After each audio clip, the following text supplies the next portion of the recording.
Une famille complètement brisée. Depuis un an, Zunera et Shaista vivent ici, cachées chez leur sœur et leur beau-frère. Mais avant d'arriver, elles ont passé 4 ans en enfer.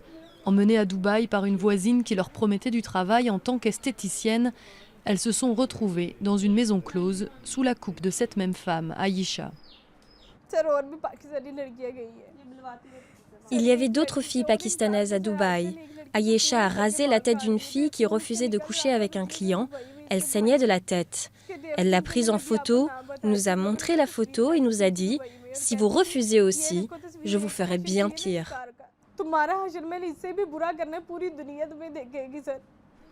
4 ans de calvaire qui se sont finis quand les filles ont réussi à s'enfuir.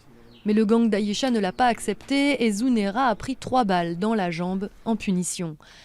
Leur mère ne comprend toujours pas comment elle a pu avaler les mensonges de la maquerelle. Ayesha nous disait « Si je vous donne l'argent, vous allez le gâcher ou bien il vous sera volé. Je garde l'argent avec moi pour le mariage de vos filles, je leur achèterai des terrains et des maisons. » Elle nous a fait rêver, nous lui faisions confiance, nous n'avions pas compris qu'elle se moquait de nous. On estime que chaque semaine, des douzaines de jeunes pakistanaises sont victimes de trafic d'êtres humains comme Zunera et Shaista. Après la violence subie, c'est la honte et le déshonneur qui les attendent quand elles rentrent. Mais cette famille refuse la fatalité et se démène pour faire arrêter les coupables. Première étape, obtenir le soutien des représentants religieux locaux qui ont décidé d'aider les anciennes prostituées. Si quelqu'un jure et se repent sur le Coran, même si vous pensez qu'il ment, la charia dit que vous devez le croire.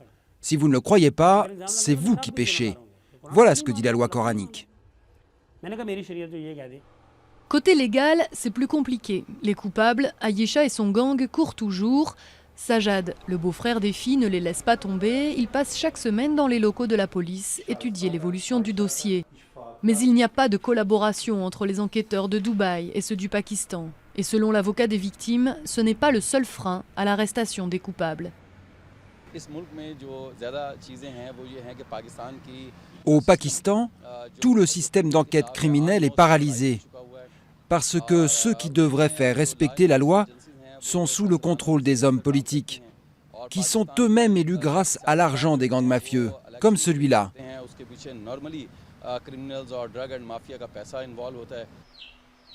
Théoriquement, la proxénète a été mise sur liste noire. Elle devrait être arrêtée à la seconde où elle pose le pied au Pakistan. Mais en attendant que justice soit faite, Zunera et Shaista, elles, doivent réapprendre à vivre.